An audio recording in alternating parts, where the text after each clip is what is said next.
സായിഖത്തുൽ mouth. ആ വാക്കിൽ തന്നെ അതിന്റെ ഒരു ചിന്തയുണ്ട്. മരണമെന്നതൊരു രുചിയാണ്. അത് ശരീരത്തിന്റെ ഓരോ കോശങ്ങളെയും കാർന്നു തിന്നുന്ന, ഓരോ രോമകൂപങ്ങളെയും വേദനിപ്പിക്കുന്ന, ശരീരത്തിന്റെ മുഴുവൻ ഭാഗങ്ങളും പ്രതികരിക്കുന്ന ഒന്നാണ് മരണമെന്നത്. അത് രുചിച്ചറിയുക തന്നെ ചെയ്യും ഓരോ ശരീരവും എന്ന് അല്ലാഹു തമ്പുരാൻ പരിശുദ്ധ ഖുർആനിലൂടെ പറയുകയാണ്. ഇമാം ഗസാലി റളിയല്ലാഹു തആല അൻഹു മനോഹരമായ ഒരു ഉദാഹരണത്തിലൂടെ അത് സമർത്ഥിക്കുന്നത് ഇങ്ങനെയാണ്. മനുഷ്യന്റെ ശരീരം പ്രപഞ്ചത്തിന് സമാനമായിട്ട് അദ്ദേഹം ചിത്രീകരിക്കുന്നു. ഈ ഭൂമിയിൽ വെളിച്ചം നൽകുന്നത് സൂര്യനാണെങ്കിൽ പ്രപഞ്ചം പോലെയുള്ള മനുഷ്യന്റെ ശരീരത്തിൽ വെളിച്ചം നൽകുന്നത് അവന്റെ ഹൃദയമാണ്. കേന്ദ്രം അവന്റെ ഹൃദയമാണ്.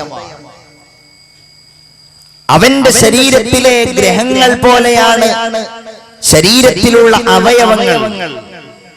സൂര്യനനുസരിച്ച് ആ ഗ്രഹങ്ങൾ കറങ്ങുന്നത് പോലെ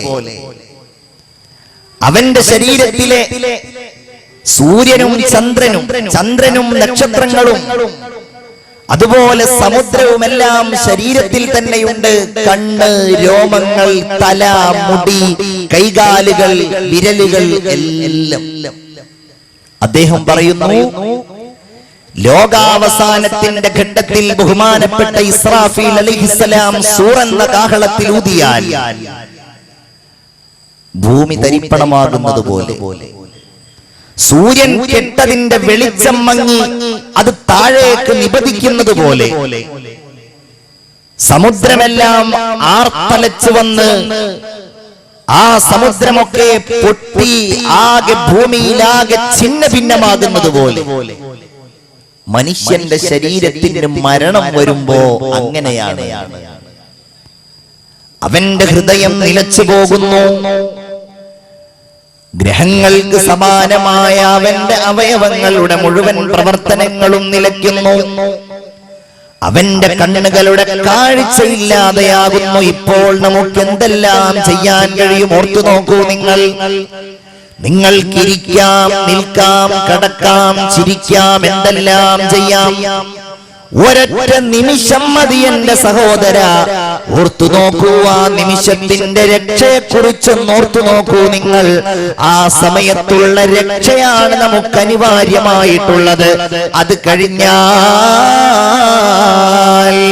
പിന്നെ ഈ കണ്ണുകൾ കൊണ്ടോ കൈകൾ കൊണ്ടോ അതുപോലെ മനുഷ്യന്റെ ശരീരത്തിന്റെ ഒരവയവങ്ങൾ കൊണ്ടുമോ ഒരു ഉപകാരവുമില്ലാത്ത അവസ്ഥയാണ് നമുക്കുള്ളത് എങ്കിൽ നാം പണിയെടുക്കേണ്ടത്, നാം ചിന്തിക്കേണ്ടത്, ബോധത്തോടുകൂടെ നാം ഓർത്തെടുക്കേണ്ടത് ഈ ശരീരത്തിന്റെ ഭംഗിയെക്കുറിച്ചും അതിന്റെ സൗഷ്ഠവത്തെക്കുറിച്ചും അതിന്റെ ആകാരത്തെക്കുറിച്ചും അതിന്റെ നേട്ടത്തെക്കുറിച്ചുമാണോ, അതോ അതിനുശേഷം രക്ഷയും ശിക്ഷയും അല്ലാഹുവിന്റെ അടുക്കൽ നിന്ന് ഏറ്റുവാങ്ങേണ്ടി വരുന്ന ആ ജീവന്റെ ആത്മാവിന്റെ റബ്ബിന്റെ അടുക്കൽ വിധേയമാക്കപ്പെടുന്ന ആ അല്ലാഹുവിന് മാത്രം അറിയുന്ന ആ ആത്മീയമായ കാര്യങ്ങളെ കുറിച്ചാണോ?